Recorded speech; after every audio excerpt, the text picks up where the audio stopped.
Aku sedang membersihkan rumah. Tiba-tiba anak lelakiku yang masih kecil berlari ke arahku. Dia tersenggol satu pot bunga yang terbuat dari kaca. Pecah, hancur, berantakan. Aku benar-benar marah karena pot itu memang mahal harganya. Tanpa kusadari, aku telah melontarkan kata-kata, "Matilah kamu. Semoga kamu ditimpa dinding bangunan dan tulang belulangmu hancur." Tahun demi tahun berlalu, anak lelakiku membesar, aku sudah lupa akan doa itu. Aku pun tak anggapnya penting dan aku tak tahu bahwa doa itu telah naik ke langit. Anak lelakiku dan adik-adiknya yang lain tumbuh besar. Dia anak sulung yang paling aku sayangi dari anak-anakku yang lain. Dia anak yang rajin dan pandai menghormati aku dan berbakti kepadaku dibandingkan adik-adiknya yang lain.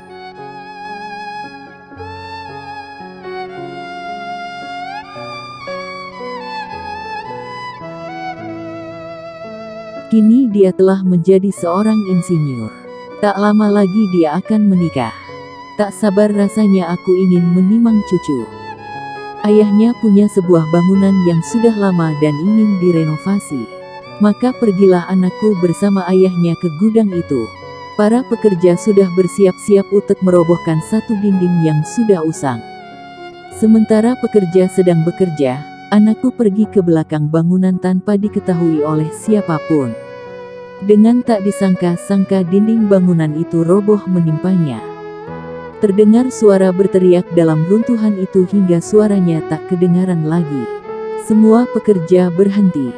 Heran suara siapa? Mereka berlari ke arah reruntuhan itu.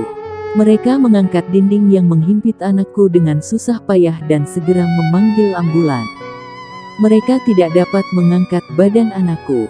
Ia remuk seperti kaca yang jatuh pecah berkeping-keping. Sebagian mereka mengangkat badan anakku yang hancur degen hati-hati dan segera membawanya ke UGD di rumah sakit. Ketika ayahnya menghubungiku, seakan-akan Allah menghadirkan kembali kata-kataku padanya semasa ia masih kecil dulu.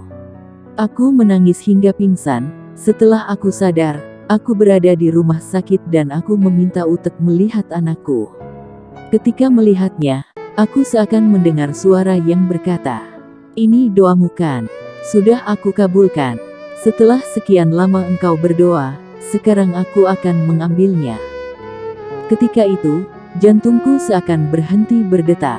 Anakku menghembuskan nafasnya yang terakhir. Aku berteriak dan menangis sambil berkata, "Ya Allah, selamatkanlah anakku. Jangan pergi nak." Seandainya lidah ini tidak mendoakan kejelekan 25 tahun yang lalu. Andaikan, andaikan, andaikan. Tetapi kalimat andaikan ini tak berguna lagi sekarang ini. Cerita ini dari satu kisah nyata. Pesanku pada para ibu, jangan sekali-kali terburu-buru mendoakan keburukan anakmu ketika kamu sedang marah. Berlindunglah kepada Allah dari godaan iblis. Jika kamu ingin memukulnya, pukul sajalah, tapi jangan kamu mendoakannya dengan yang bukan-bukan sehingga kamu akan menyesal sepertiku. Sungguh aku menulis ini dengan air mataku yang turut mengalir. Wahai anakku, aku rela rohku turut bersamamu.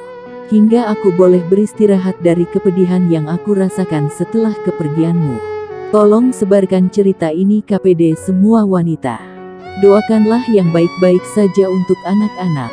Doa itu pasti akan terjawab walaupun untuk sekian lama.